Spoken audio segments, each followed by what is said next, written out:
Nós vamos meditar um pouquinho do que o Senhor tem a tratar comigo e com você nesta noite. Há uma linda história de milagre que aconteceu na vida de uma mulher através de um profeta de Deus. E eu me identifico muito com essa história. Eu gosto muito das lições que esta história traz ao meu coração. Durante o meu ministério pastoral e também desde quando comecei a pregar, eu só preguei uma vez acerca deste texto. Mas é um texto que sempre quando eu leio, quando eu ouço, o Espírito Santo toca de uma forma muito especial no meu coração. Eu desejo nesta noite que o Espírito Santo de Deus também possa tocar o seu coração. Abra sua Bíblia, por gentileza, em 2 Reis, capítulo 4. E eu vou estar lendo a partir do versículo 1 até o versículo 1 até o versículo 7. Aliás, é segundo livro dos Reis, né? Não sei se eu falei primeiro, é segundo livro dos Reis, capítulo 4, versículos de 1 a 7. Mesmo assentados como os irmãos estão, eu estarei lendo na minha tradução, meio da revista corrigida, e os irmãos estarão acompanhando em suas Bíblias. E como título Eliseu aumenta o azeite da viúva. E uma mulher das mulheres dos filhos dos profetas clamou a Eliseu dizendo: meu marido, teu servo, morreu, e tu sabes que teu servo temia ao Senhor, e veio um credor a levar os meus 2 filhos para serem cegos. E Eliseu lhe disse: que te hei de eu fazer? Declara-me que é o que tens em casa. E ela disse: tua serva não tem nada em casa senão uma botija de azeite. Então disse ele: vai, pede para ti vasos emprestados a todos os teus vizinhos, vasos vazios, não poucos. Então entra e fecha a porta sobre ti e sobre teus filhos, e deita o azeite em todos aqueles vasos, e põe à parte o que estiver cheio. Versículo 5. Partiu, pois, dele e fechou a porta sobre si e sobre seus filhos, e eles lhes traziam os vasos e ela os enchia. E sucedeu que, cheios que foram os vasos, disse a seu filho: traze-me ainda um vaso. Porém ele lhe disse: não há mais vaso nenhum. Então o azeite parou. Então veio ela, o que fez saber ao homem de Deus, e disse ele: vai, vende o azeite e paga a tua dívida, e tu e teus filhos vivei do resto. Deus nos abençoe com a leitura de sua palavra. Amém. Deus de milagres. Vamos orar nesse instante. Querido Deus, nós estamos diante do Senhor, com a tua igreja, prestando este culto de louvor e adoração. E nós, neste instante, nós queremos continuar ouvindo a tua palavra. Que o Senhor venha nos iluminar para transmitir essa palavra que é inspirada pelo teu Espírito Santo. Fale comigo, fale com os meus irmãos, fale com a tua igreja nesta noite. Que o Senhor venha transformar os nossos corações, renovar o nosso entendimento. Nós oramos em nome de Jesus. Amém. Hoje nós vamos meditar sobre o milagre que Deus operou na vida de uma mulher, aliás, de sua família. Tem gente que pensa que milagre só aconteceu a partir do Novo Testamento, mas nós podemos observar que no Antigo Testamento Deus já operava milagres, e nós temos diversos exemplos. E eu quero lhe dizer nesta noite que o meu Deus, o nosso Deus, é um Deus de milagres. É um Deus que opera em todos os tempos, de todas as formas, de todas as circunstâncias, de acordo com a sua vontade, com o seu querer. Quem sabe você entrou em santuário nesta noite, esperando um milagre de Deus. Hoje você pode sentir este milagre. Hoje você pode vivenciar este milagre. Eu creio eu creio no poder de Deus, eu creio que Ele pode agir em todo o tempo, inclusive agora. E este texto sagrado que lemos é um lindo exemplo de um milagre de Deus feito através de um homem de Deus, o profeta Eliseu.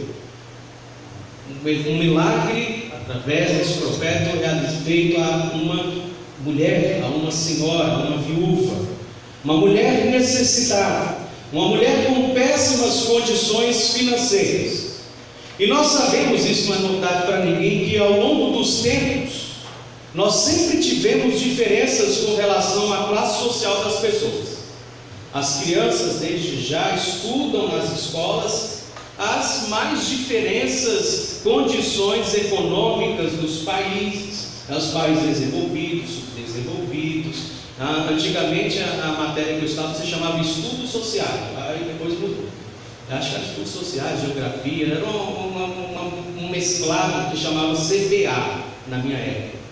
Então, as crianças desde cedo começam a aprender, sobre as diferenças sociais da sociedade, econômicas. E naquela época não era diferente de hoje. Naquela época havia pessoas ricas financeiramente e havia pessoas carentes, pessoas necessitadas, que não tinham recursos financeiros. E essa mulher estava passando por um grave problema exatamente nessa área da sua vida, a área financeira. Se você nunca passou por problemas financeiros, glória a Deus por isso. Espero que você não passe, que Deus continue abençoando a sua vida e a sua família. Mas se você já passou ou tem passado por problemas financeiros, você sabe muito bem que essa experiência é muito desconfortável, tanto para o provedor quanto para toda a família. Mas isso também não é o principal, não é o principal na vida de ninguém. O principal e a maior riqueza que alguém, que um homem pode ter, é a presença de Jesus Cristo. Se você não tiver, aliás, o pastor Gilson certa vez falou isso numa das suas mensagens, se você tiver tudo e não tiver Jesus, na verdade você não tem nada. É o exemplo da experiência do jovem rico narrado lá em Jesus. Se você não tiver nada e tiver Jesus, então você tem tudo. O seu tesouro está garantido por toda a eternidade. Mas voltando ao texto principal que nós lemos, nós podemos observar esses problemas que esta senhora, que esta viúva estava enfrentando. Eu quero fazer algumas considerações. Primeiro, ela havia perdido o seu marido. Ele era um servo de Deus. Ele era um homem temente a Deus. Provavelmente um bom pai, um bom esposo. Nós temos aqui no relato aqui do texto sagrado que ele era um homem temente a Deus.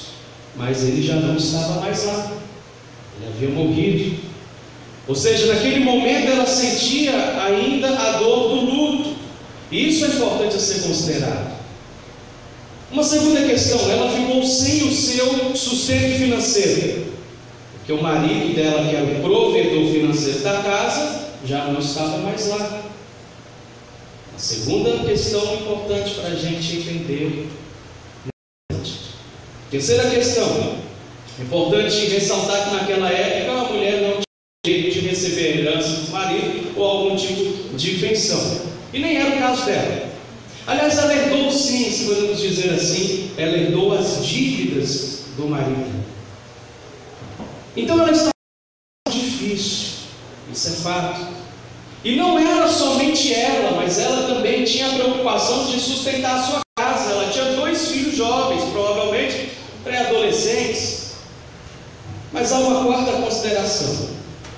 Como se não bastasse a dor do luto pela falta do marido, a situação difícil financeiramente que ela estava passando, 2 filhos novos, jovens, que ela precisava sustentar, dívidas deixadas pelo marido. Sabe o que aconteceu? Num certo dia, batem na porta da casa dela. O que faltava, o que faltaria para completar aquela sequência de sofrimentos eram os credores. Lembram que O marido contraiu dívidas. Pois bem, chegou a hora de pagar. Poxa vida, e agora? Quantas dificuldades! Senhor, nós viemos aqui cobrar as dívidas. Senhores, eu não tenho como pagar agora. Não tenho. Lamento, mas a senhora vai ter que pagar o que deve. Caso contrário, nós iremos levar os seus 2 filhos como servos para trabalhar conosco no pagamento das dívidas. Então olha só a situação dessa mulher. Possivelmente ela pediu um curto tempo para que ela pudesse tentar resolver essa questão sem ter que entregar os seus filhos àqueles credores. Aí ela começa então a entrar com ação. Sabe o que esta viúva fez, meus irmãos? Ela pede socorro a Deus através do profeta do Senhor. O texto diz que ela clamou, e esta palavra, nesse contexto, clamar, tem no hebraico o mesmo sentido de súplica. Então, literalmente, ela suplicou por socorro ao profeta Eliseu, ao profeta de Deus. E ela fez isso porque ela tinha fé que Deus poderia fazer algo por ela. E eu quero trazer a primeira lição prática dessa história até aqui. Em primeiro lugar, nós precisamos entender que em todas as circunstâncias o socorro vem de Deus. Primeira lição que eu queria deixar para os irmãos nesta noite. Veja que Deus enviou Eliseu para socorrer aquela mulher, aquela viúva. E sabe por que Deus enviou o seu profeta ao encontro daquela mulher? Porque Deus viu a sinceridade, a fé no coração dela. A fé daquela senhora fez com que Deus entrasse com a providência divina naquele problema. Talvez você esteja passando por situações difíceis na sua vida. Pode ser que não seja o mesmo caso desta mulher financeiramente. Claro que ela tinha outros problemas. Talvez você tenha adentrado nesta noite com problemas financeiros, talvez você tenha adentrado nesta noite com problemas familiares, espirituais, em uma área da sua vida. Talvez você não esteja enxergando nenhuma solução sequer para os seus problemas. Mas hoje você pode exercer a sua fé, você pode colocar a sua vida diante do Senhor.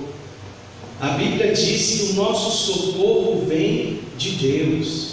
No Salmo 124, versículo 8 diz: o nosso socorro está em nome do Senhor que fez os céus e a terra. Davi encerrou esse Salmo 124 com essa linda declaração. No Salmo 46, versículo 1 diz: Deus é o nosso refúgio e fortaleza, socorro bem presente na angústia, na adversidade. O Salmo 34, versículo 19 diz: o justo passa por muitas adversidades, mas o Senhor o livra de todas. Salmo 115, versículo 9: confie no Senhor, ó Israel, Ele é o seu socorro e o seu escudo. Salmo 121, versículo 1 e 2: eleva os meus olhos para os montes e pergunto: de onde me vem o socorro? De onde me virá o socorro? O meu socorro vem do Senhor que fez os céus e a terra. Meu querido, não importa qual seja o seu problema, qual área da vida você esteja clamando por socorro, tenha fé, meu querido, que Deus pode dar o escape que tanto você precisa. Tenha fé que Deus pode abrir portas que você jamais pudesse imaginar que seriam abertas. Tenha fé, meu querido amigo, que Deus pode reverter qualquer situação, mesmo aquelas que são consideradas impossíveis aos olhos humanos. Tenha fé, meu querido, que Deus pode agir na sua vida. E Ele pode fazer isso nesta noite. Deus não é e não está limitado a nada. Ele é poderoso. Ele opera milagres, Ele é o Deus de milagres. A última palavra é: e vem do Senhor. Ali estava Eliseu, enviado por Deus. Quando a viúva conta, expõe, suplica, aliás, primeiro ela expõe já em tom de súplica ao profeta, Eliseu então diz: o que posso fazer? Ele então vira para ele e pergunta: o que a senhora tem em casa? Senhor, eu tenho apenas uma vasilha de azeite. E o profeta disse: pede emprestado para os seus vizinhos várias vasilhas, não poucas, ou seja, muitas, E depois você vai derramando o azeite que você tem em cada uma delas, até que todas estejam cheias. E ela, movida pela fé, sem questionar o porquê, ela fez o que o profeta pediu. E há uma segunda lição que nós devemos colocar em prática no nosso coração, na nossa vida. Não questione os propósitos de Deus. A gente tem uma mania de reclamar de tudo, de questionar tudo, de minimizar tudo, principalmente quando os problemas aparecem. Por que Deus deixou isso acontecer? Fulano ali, uma serva do Senhor, uma mulher de Deus, uma mulher fiel a Deus, por que ela passou por esse problema? Porque eu estou passando por isso com a minha família, nessa área da minha vida, eu que tenho sido fiel, eu que tenho sido uma pessoa, um crente temente a Deus, na casa do Senhor, dedicado, porque o Senhor tem feito isso. A gente começa muitas vezes a questionar o porquê disso, o porquê daquilo, né? Por que eu tenho que fazer isso, eu tenho que fazer aquilo. Interessante que aquela mulher não questionou o porquê do profeta pedir para que ela fosse nas suas vizinhas pegar as vasilhas. Por que ela não questionou? Porque ela sabia que Deus estava ali, ela sabia que Deus ia fazer algo por ela, e ela apenas confiou. Ela não ficou reclamando, dizendo: eu só tenho uma vasilha de azeite, por que eu tenho que sair pedindo para os vizinhos? Não, ela apenas confiou. Meus irmãos, meu querido amigo, não questione os planos de Deus, não questione a forma de Deus agir, apenas creia. Deus age quando Ele quer, no tempo que Ele quer, onde Ele quiser, da forma que Ele quiser, porque Ele é Deus. O agir do Senhor é absoluto, os planos de Deus são perfeitos. Creia, meu querido, creia sem questionar. Aquela viúva conseguiu recolher muitas vasilhas, ela encheu todas elas com pouco azeite que tinha até serem completamente cheias. Como ela conseguiu fazer isso? Porque Deus havia multiplicado o seu azeite. Deus operou naquela situação. Aqui entra uma última lição, terceira lição. Creia que do pouco o Senhor faz muito. Ela só tinha uma vasilha de azeite, mas com pouco azeite ela encheu todas as outras vasilhas que estavam vazias, até que todas ficassem repletas. Do pouco ela viu muito. Deus multiplicou o azeite, Deus operou um milagre. Eliseu tinha pedido para ela entrar em casa com seus filhos, fechar a porta, encher as vasilhas, e pela fé ela fez isso, e o milagre aconteceu. Aí depois disso, então, o profeta diz a ela: agora vá, saia e venda todo o azeite, e com o dinheiro que a senhora arrecadar, a senhora vai pagar as dívidas, e ainda vai sobrar o bastante para você viver com os seus filhos. Tudo resolvido. E o nome do Senhor foi glorificado. Concluindo, eu lhe digo nesta noite: confie em Deus. Mesmo que você não veja uma solução, creia que Ele dará o escape, a solução, porque Ele mesmo é a solução para as nossas vidas. Precisamos confiar sem questionar. Vá para a sua casa, meu filho, ore no teu quarto e veja quantas vasilhas estão ao seu redor prontas para serem enchidas. Tenha fé em Deus e você verá a poderosa mão do Senhor na sua vida e na sua família. E você mesmo irá declarar, não somente por ouvir, mas por sentir, que o nosso Deus é o Deus de milagres. Que Deus nos abençoe com estes pensamentos. Amém.